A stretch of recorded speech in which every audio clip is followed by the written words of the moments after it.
Shalom, shalom, bien-aimés de Dieu, shalom. Bienvenue à votre émission Plateau charismatique.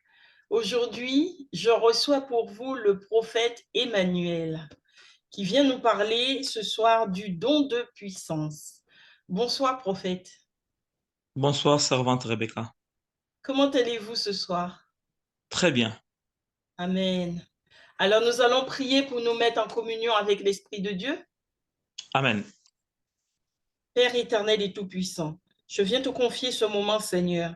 Je prie, éternel Dieu tout-puissant, que tu mettes ta main puissante et glorieuse sur chacun de nous et que toute parole qui sortira de nous, Seigneur, soit une bénédiction pour ceux qui vont nous les écouter. Je prie encore, Seigneur, que tu touches les cœurs de tous ceux qui vont écouter cette émission, afin qu'ils reçoivent quelque chose de toi, Seigneur, qu'ils reçoivent cette puissance éternelle, car tu as dit dans ta parole que ton royaume ne consiste pas en parole, mais en démonstration de puissance. Manifeste-toi, Seigneur, dans le cœur de chacun. Viens toucher tous ceux qui ont la soif de te recevoir, Seigneur. Bénis-les, Seigneur, bénis leur famille, bénis leur maison, bénis nos appareils ce soir, Seigneur, afin que cette émission éternelle se passe au mieux. Gloire soit rendue à notre Dieu. Au nom de Jésus, j'ai ainsi prié. Amen. Amen.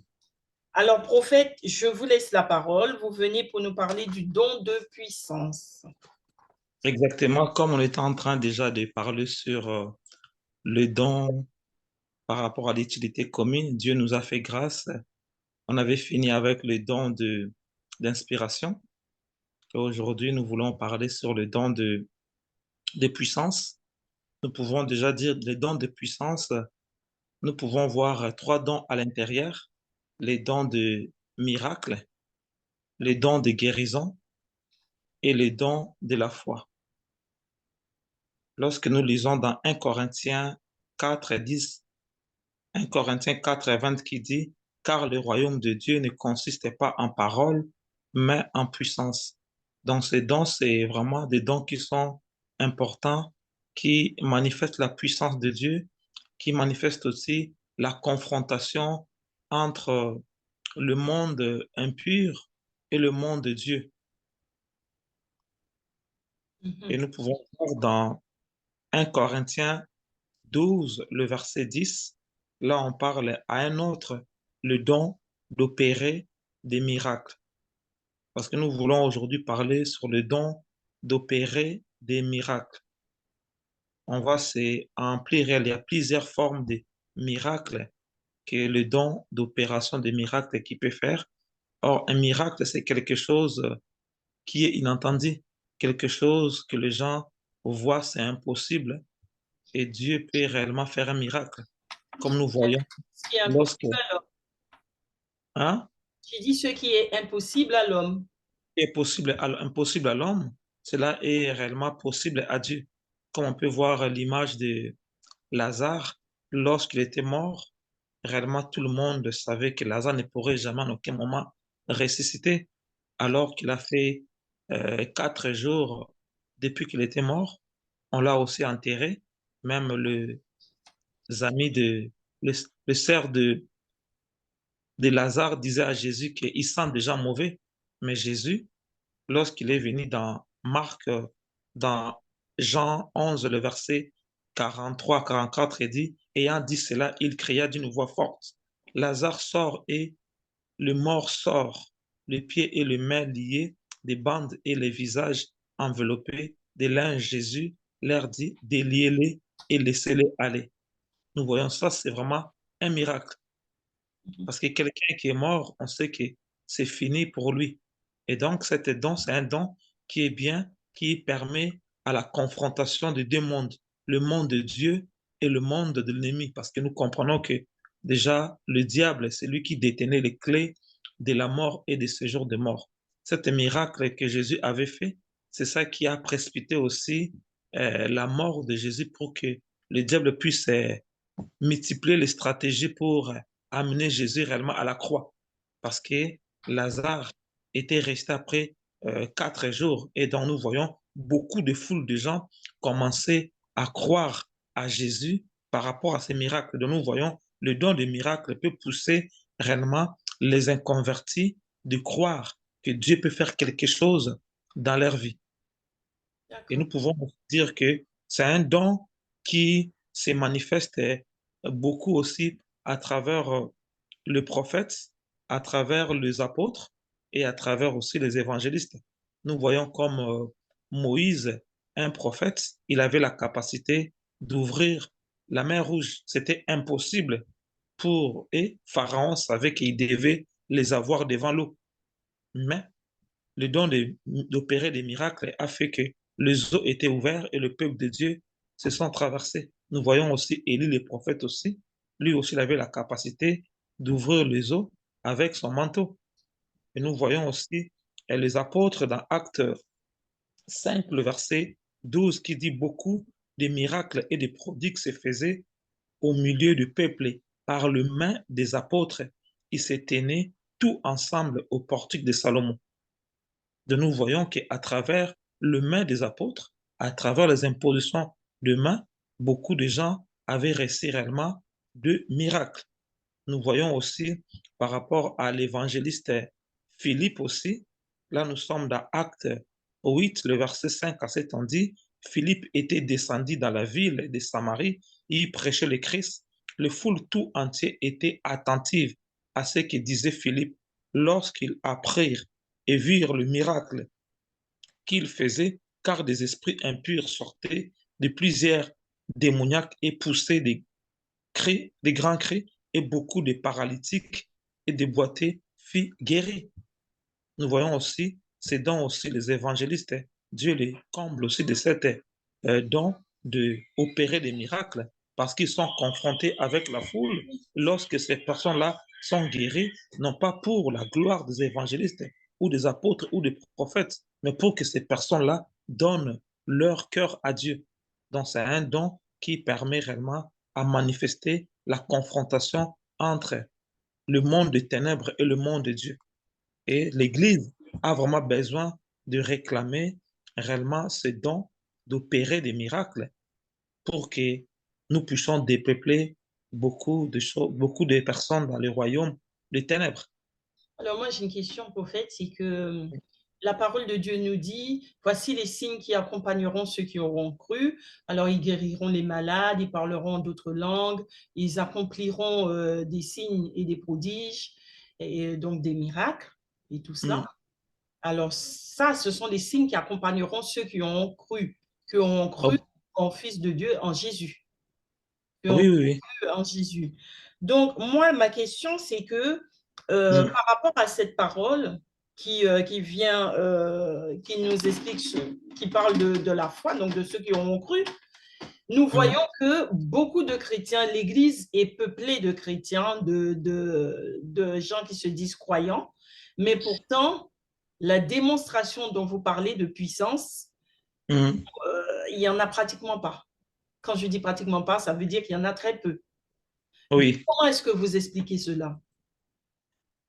Bon, on peut dire que le don peut être là, mais il faut que nous puissions réellement euh, le manifester. Parce que c'est comme je peux dire, quelqu'un peut avoir le don d'opérer des miracles, mais tant qu'il ne va pas imposer le main aux gens pour déclarer des paroles, cela ne pourront pas réellement se manifester. Parce que lorsque je parlais, j'ai épinglé réellement les évangélistes, le prophète et les apôtres ont réellement cet don.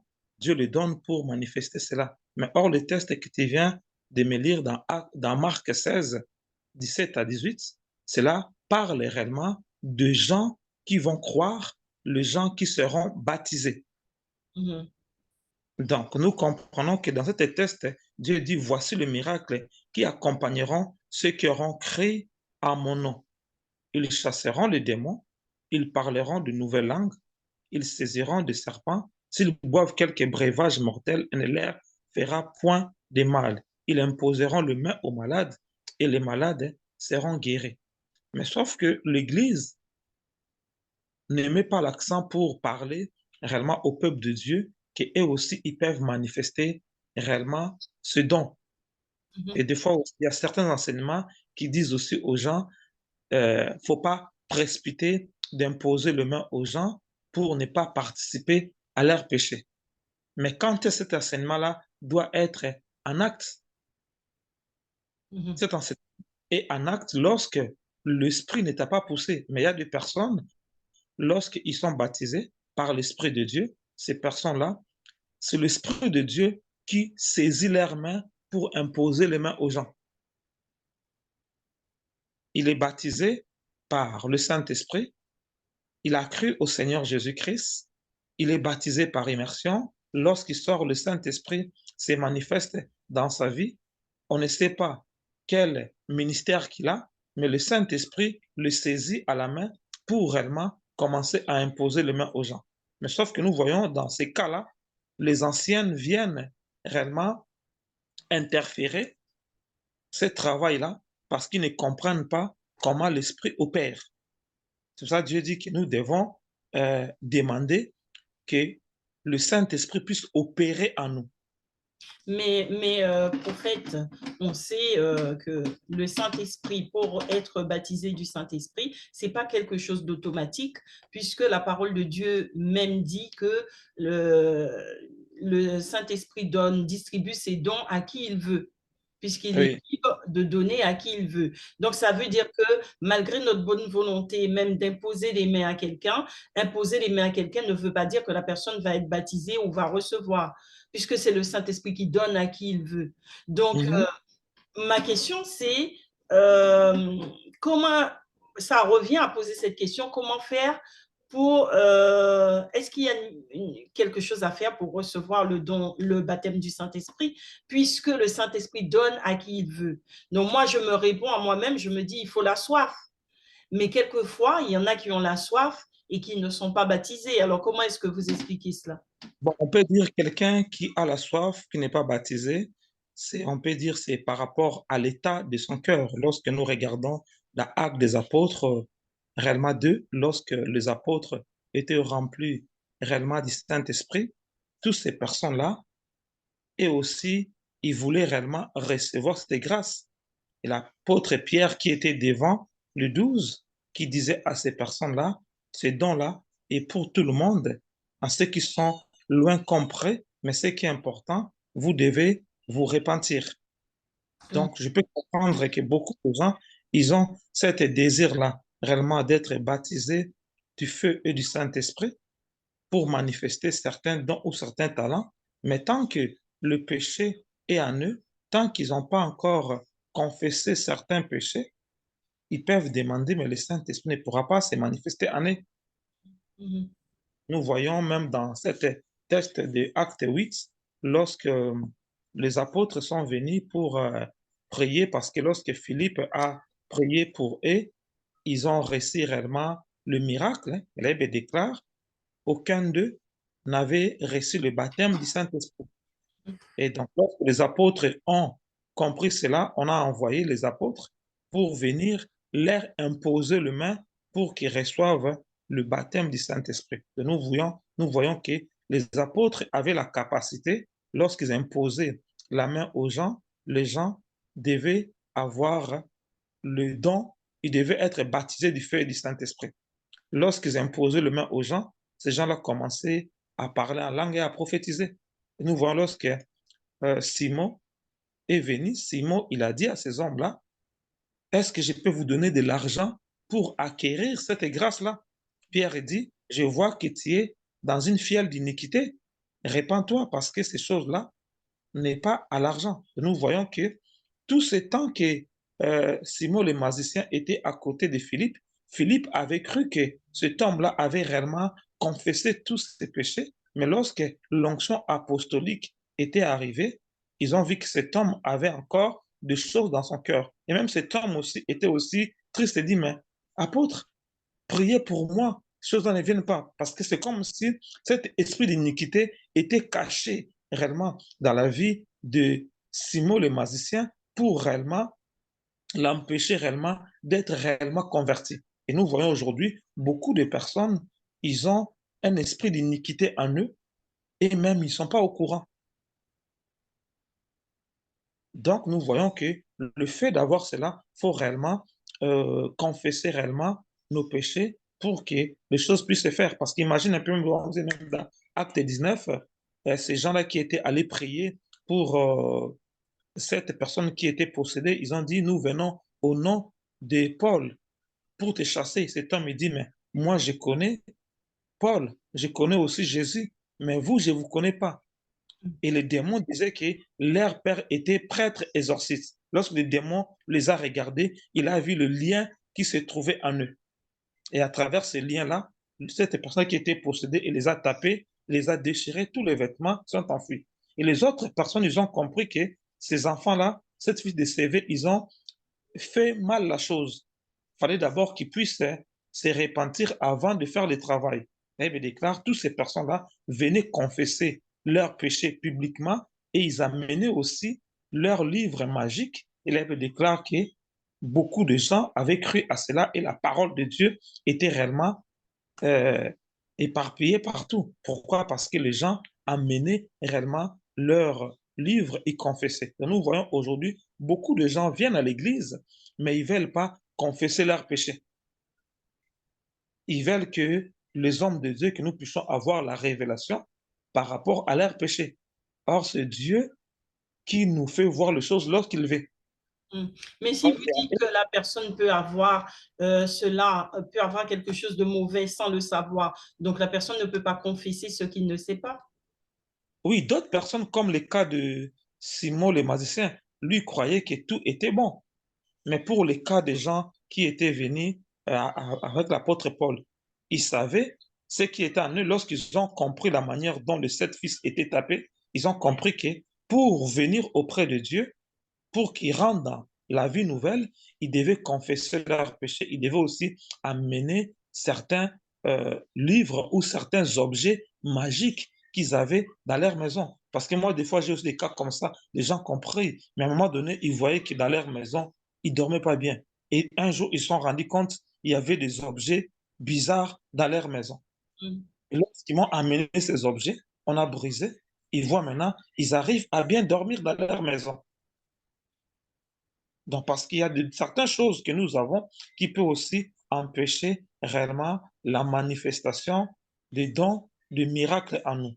Comme je disais que par rapport aux gens qui sont baptisés, parce que Dieu dit, voici le miracle qui accompagneront ceux qui auront cru. Donc, les gens qui ont cru en Jésus, le miracle va les accompagner, mais seulement si ces personnes-là, ils doivent maintenant exercer les choses parce qu'aujourd'hui, c'est comme si tu as un testament qu'on te dit le fait que tu es rentré dans les eaux des baptêmes. Voilà ton testament qui est là, le miracle va t'accompagner.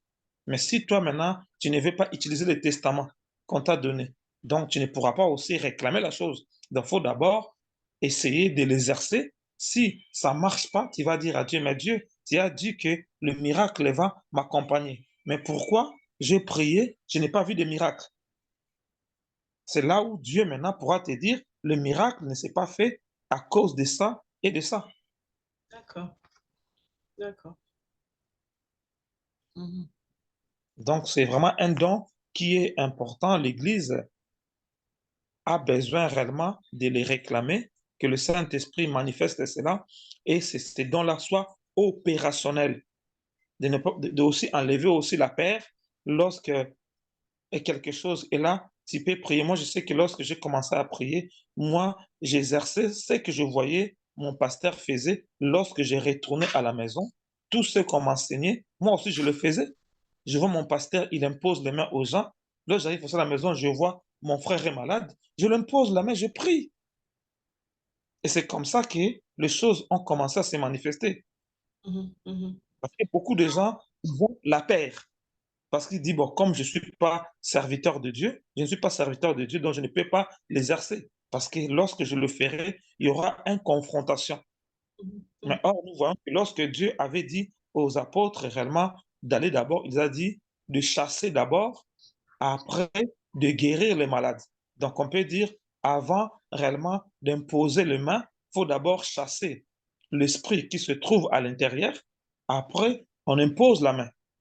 Mais prophète, c'est pas dangereux l'imposition des mains par n'importe qui, parce que quelqu'un qui peut se croire très religieux, parce qu'il y a des personnes, des chrétiens qui sont très religieux et qui peuvent vouloir se précipiter à imposer des mains, et en fait c'est quelqu'un qui lui-même n'est pas délivré, donc il peut transmettre des démons.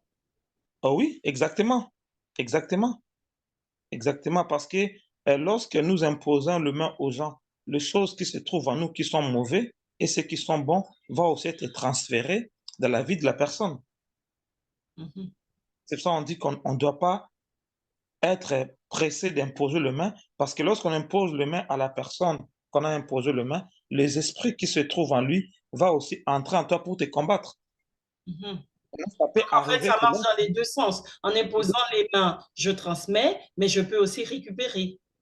oh, voilà, c'est comme l'autre fois, je priais pour une sœur, il était, je crois, loin avec son mari. Je dis à la sœur, impose le main à ton mari comme on est au téléphone. Il impose le main. Lorsqu'il prie, automatiquement, Dieu m'ouvre les yeux. Je vois le serpent sort de la vie de son mari pour le mordre. Automatiquement, spirituellement, la main de la fille devient comme une épée. Lorsque le serpent veut le mordre, le serpent se coupait directement. Mhm. Donc Dieu aussi peut faire comme ça parce qu'il peut faire entrer l'épée dans la main de la personne lorsqu'il touche. Ça peut aussi arriver lorsque tu imposes le main dans la vie d'une personne, tes mains est remplie de feu. Pour les gens qui ont le don, ils peuvent sentir comme si ses mains deviennent, ses mains sont petites, mais ils sentent comme si ses mains deviennent gros. Et ils sentent aussi comme le feu environne ses mains. Maintenant, lorsqu'il va imposer le main, les esprits qui se trouvent là ne pourront pas les toucher parce que ses mains sont remplies de feu. Mhm. Maintenant, une personne qui n'a pas la chose de Dieu en lui, lorsqu'il va imposer, comme il n'y aura rien, l'esprit qui se trouve là-dedans, il va sortir pour attaquer la personne. C'est pour ça qu'on dit de ne pas imposer par précipitation. Mais la Bible déclare que Dieu a dit aux apôtres d'abord, il devait d'abord chasser et après guérir. Donc lorsque je vais d'abord prier pour une personne, je dois d'abord chasser l'esprit qui se trouve à l'intérieur. Lorsque je chasse l'esprit, l'esprit il part. Or, l'esprit, c'est lui qui était à l'origine de la maladie. Après, j'impose les mains pour commander à la maladie de partir. Mhm. D'accord. Donc, comme je disais, que c'est un don qui est vraiment très bien parce que Dieu, avec ses dons, c'est une confrontation entre le monde de l'ennemi et le monde de Dieu. Et nous voyons dans ce que nous venons de lire, beaucoup de gens venaient au Seigneur à travers ces dons de miracles. Et aujourd'hui, l'Église a besoin réellement de demander au Saint-Esprit de manifester réellement ce don dans l'Église pour que, à travers ces dons, nous puissions guérir les gens pour que les gens puissent venir auprès de Dieu. Parce que lorsqu'ils verront ces miracles dans leur vie, ils vont dire, ben, la chose était impossible. Donc, je dois réellement donner ma vie à Dieu. Mais C'est comme je prie. j'allais vous demander aussi, est-ce qu'il n'y a pas une histoire de croyance aussi, à savoir que celui qui croit, parce que tout, avec Dieu, tout fonctionne par la foi, Oui. par ce que l'on croit. Est-ce que le fait de douter aussi, puisque Dieu dit dans sa parole que celui qui doute est comme les flots de la mer et qui ne peut rien recevoir de lui. Donc, est-ce que c'est pas aussi le fait de douter qui fait que les gens ne reçoivent pas la puissance? Oui, lorsque tu as le doute, c'est comme si tu mets un frein toi-même. Parce que c'est comme si moi, je suis là, je vais prier pour une personne, j'ai peur, j'ai le doute. Lorsque je prierai, il n'y aura rien qui va se manifester. Mais Mm. si j'ai la foi, lorsque je prierai pour la personne, comme on avait dit le dimanche, certaines personnes peuvent être guéries par notre foi, non par leur foi, comme cet enfant-là qui était réellement mort. Il était guéri par la foi réellement de son père et de sa mère associée avec la foi de Jésus. Mm. Il parle aussi sur la femme qui était morte, dont Pierre était venu pour la guérir, Tabitha. Il était guéri non pas à cause de sa foi, mais à cause de la foi de tous les veuves qui étaient là, Mm. qui ont dit à Pierre de venir prier. Donc lui n'avait pas la foi parce qu'il était mort, mais Pierre a manifesté sa foi et le don de miracle a pu faire que cette femme-là était ressuscitée. Mhm. Mhm. C'est comme il n'y a pas longtemps aussi, il y a une dame qui m'a appelé, il me dit que réellement, son enfant était réellement malade. Il était au coma. Il n'arrivait plus à manger. On a prié. Dieu a fait un miracle. J'ai dit à la femme, mais je vois ton enfant va être guéri, mais je vois qu'on l'a jeté dans l'eau. et 2 jours après, l'enfant sort du coma. Les médecins étaient étonnés de comprendre dans cet état de coma où l'enfant était, normalement, il devait avoir certains séquelles par rapport au langage, par rapport à tout, mais ils ont vu, l'enfant était normal, il parlait normal. C'est comme si l'enfant, il dormait. Mm. Et Et donc, donc, même par la foi, en quelque sorte, par la foi, à partir du moment qu'on a la foi, tout le monde, tout chrétien, donc, peut faire le miracle si sa foi est activée. oh oui, parce que Dieu nous a donné à chacun de nous le degré de la foi différemment. À chacun de nous, nous avons une dose de foi différente. Mhm. Mais comme nous parlons sur le don d'opérer des miracles, nous comprenons que Dieu veut que nous puissions réellement avoir ce don-là, mais ce don-là aussi, nous devons avoir foi que lorsque nous prierons pour les gens, que les gens vont être guéris. Comme la foi, c'est le vecteur de toute chose. Mhm. Mhm. D'accord. Et donc, si ces dons-là se manifestent réellement dans l'Église ou dans les chrétiens, parce que là, nous parlons le don de la foi. Dans le don, ça peut se manifester dans la vie d'un apôtre, d'un prophète, d'un évangéliste. Ça peut se manifester aussi dans la vie d'un chrétien qui n'est pas apôtre, qui n'est pas évangéliste, qui n'est pas docteur. Parce Mhm. que c'est un don qu'on te donne pour l'utilité commune à l'Église. Mais selon les tests qu'on a vu que ça se manifeste souvent sur ces personnes-là, mais sauf que les chrétiens, eux aussi, ils ont ces dons-là, mais sauf qu'ils ont peur réellement de l'exercer. Il faut que la paire puisse quitter leur vie pour qu'ils puissent commencer à l'exercer. Comme je dis pour mon cas, lorsque moi j'avais des gens qui étaient malades à la maison, mon père n'était pas là, je vois mon frère malade, je dis, je t'impose la main avec foi, je prie pour lui, il est guéri. Je vois la chose est partie. Mais est-ce que, donc ça implique votre foi, mais est-ce que ça implique aussi la foi de votre frère? Bon, le fait qu'il m'a laissé de prier pour lui, c'est qu'il a foi maintenant, parce qu'au début, il n'avait pas foi. Mm. Lorsqu'il me laisse, comme on voit aussi Jésus, lorsqu'il a vu cette personne qui était alitée, il a dit à cet homme-là, prends ton lit et marche. Pourquoi il Mm. n'avait pas foi? Mais le fait que cet homme-là a essayé de prendre son lit, il était connecté avec la parole de Jésus. Donc, il est rentré par la foi. C'est cela. Or, lui, il attendait que les gens puissent les jeter, mais Dieu dit, bon, comme tu attends, moi je suis là, mais prends ton lit et marche. Lui Mm. aussi, il a essayé de prendre son lit. Donc, il a crié à cette parole-là automatiquement lorsqu'il touche son lit, donc parce que la foi était connectée avec le lit. Lorsqu'il touche, automatiquement, la guérison entre dans sa vie. Amen, amen, amen. D'accord. C'est pour ça la parole de Dieu nous dit que la foi ne se manifeste pas se manifeste par les œuvres. Oui, Ok.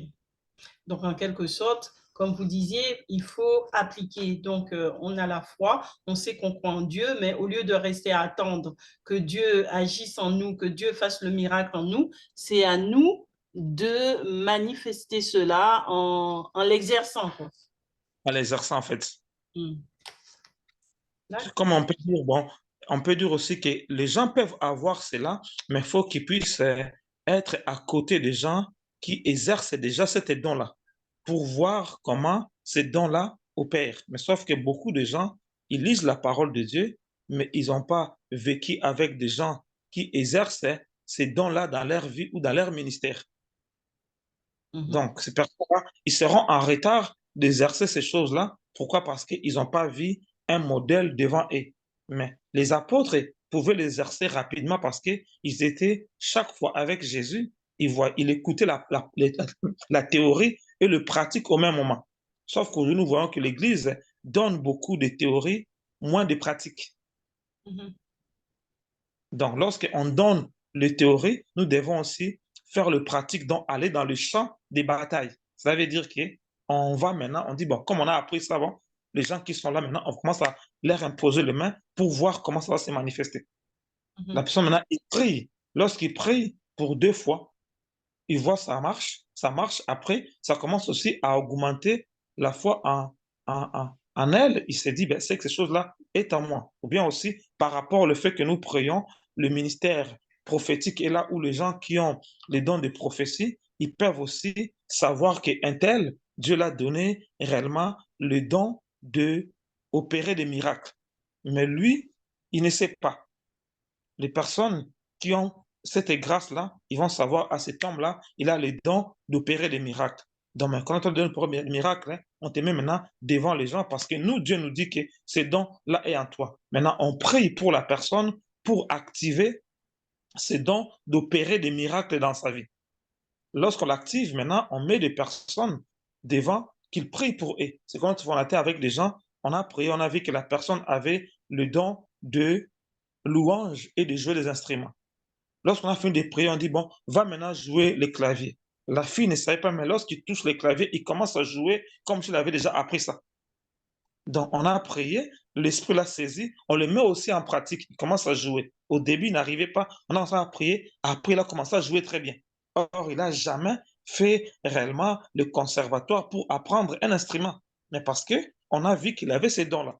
C'est ça, on peut dire que le ministère prophétique est important dans l'Église, ou bien les gens qui ont le don de prophétie, ils sont bien dans l'Église parce que lorsque on prie pour les gens, on pourra cerner qui a le don réellement d'opérer des miracles, qui a le don de guérison ou de la foi. Maintenant, on va prier esprit pour la personne pour que ce don-là se manifeste.